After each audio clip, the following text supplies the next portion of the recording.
Supanova, here with Mercedes McNab, who's famous for her role on Buffy and Angel. Thanks for coming and talking to us today. No problem, happy to be here. Of course. So when you first started out, obviously you started like right at the beginning and you went through right until the end. If someone had told you when you first started working on Buffy in the first episode that you would end up, like 8 years later, working on the finale of the whole thing, how would you have reacted?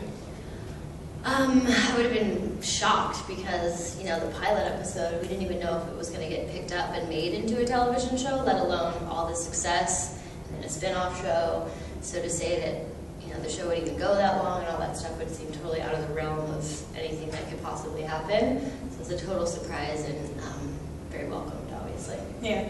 I mean, basically the only other actor who really went through all of that would have been David Boreanaz. Mm-hmm. So are you guys close, or? Yeah, we spent 8 years together off and on, so you definitely build a bond throughout those years. Yeah. I've heard, seen a couple of things where he seems kind of like more of a goof sort of thing. He is, he's very silly and goofy, and he makes for a very relaxed set, which is really nice to work. It's a good working environment that way. And how's he as like a director sort of thing? Oh, he's great. He's really talented. I think because he's been on TV for so long, he knows how to get things done really quickly. And from an actor standpoint, it's always nice to work with a director that's been in front of the camera, because they understand where you're coming from and the things that you need. So it's good. You can meet everyone's needs, so it's nice. Awesome. What was your favorite thing to kind of film and stuff? I always like the fight scenes, because just something I would never really do in my real life. And I never thought I'd really have the opportunity to do, so I just thought that was a lot of fun. Especially in season 5, mm-hmm. your centric episode sort of thing. That was yeah, really awesome. that was super fun and funny, with the chopsticks and all that stuff. Yeah. So I love the fighting, and we didn't have to. It was kind of an easy day at the office that day.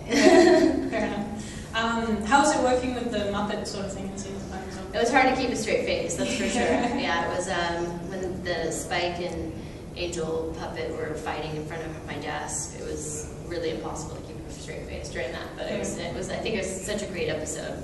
It was cool that our show got to do so many different things, you know, like experimental episodes, like a puppet episode, or a singing episode, or a silent episode. It kind of broke the ground for all the shows now to kind of experiment and do those things. Mm-hmm. Awesome. And where do you think that Harmony is now, sort of? Well, apparently in the comics she's having a reality show and uber famous, so good for her. If you would ever have the chance to revisit the character, would you? Absolutely, yeah. She's always a blast to play. The writers write her so well, even throughout the comic books now. They've taken her a really funny direction, so if they picked it up, obviously I'd love to do it. Awesome. Well, thank you very much for talking with us, and I wish you all the luck in the future.